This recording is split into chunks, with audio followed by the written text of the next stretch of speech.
ഒരാൾ ലോകത്തെ ഏറ്റവും സമ്പന്നമായ രാജ്യങ്ങളിലൊന്നിൻ്റെ പരമാധികാരി, രണ്ടാമത്തെയാൾ സ്വന്തം രാജ്യം ആയുധക്കലവറയാക്കുന്ന ഭരണാധികാരി.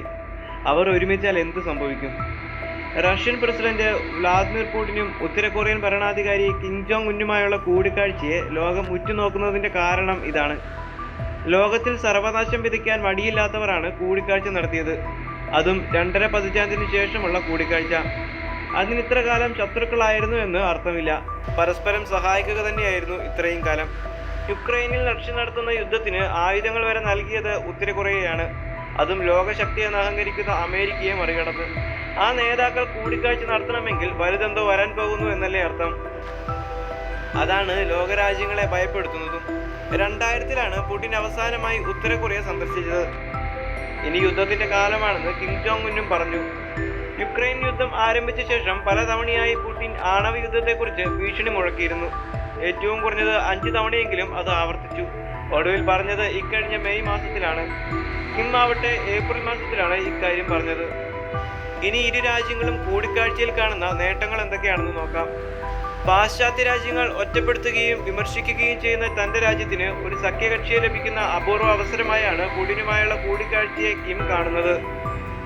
മറുവശത്ത് റഷ്യക്ക് യുദ്ധത്തിനു വേണ്ടി വരുന്ന ആയുധങ്ങൾ നൽകാൻ ശേഷിക്കുന്ന രാജ്യത്തെയാണ് വേണ്ടത്. ഈ ആവശ്യങ്ങളാണ് കൂടിക്കാഴ്ചയിലൂടെ നടന്നതെന്നാണ് അന്താരാഷ്ട്ര മാധ്യമ റിപ്പോർട്ട്. ശീതയുദ്ധകാലത്ത് ഉത്തര കൊറിയയും റഷ്യയും സഖ്യകക്ഷികളായിരുന്നു. എന്നാൽ സോവിയറ്റ് യൂണിയൻ പിരിച്ചുവിട്ടതിനു ശേഷം അവരുടെ ബന്ധം തണുത്തു. അടുത്ത കാലത്താണ് അമേരിക്കയോടുള്ള പരസ്പര ശത്രുതയുടെ പേരിൽ ഇരു രാജ്യങ്ങളും വീണ്ടും അടുത്തത്. ആണവായുധ പദ്ധതിയുമായി ബന്ധപ്പെട്ട US സമ്മർദ്ദത്തെ ഉത്തര കൊറിയ എതിർക്കുമ്പോൾ യുക്രൈനിലെ US ഇടപെടൽ റഷ്യക്ക് അസ്വസ്ഥതയുണ്ടാക്കുന്നുണ്ട്.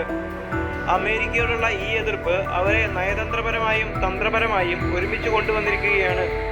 യുക്രൈനിലെ സംഘർഷം തുടരുമ്പോൾ പീരങ്കി ഷെല്ലുകളുടെ അടിയന്തര ആവശ്യം റഷ്യ നേരിടുന്നുണ്ട്.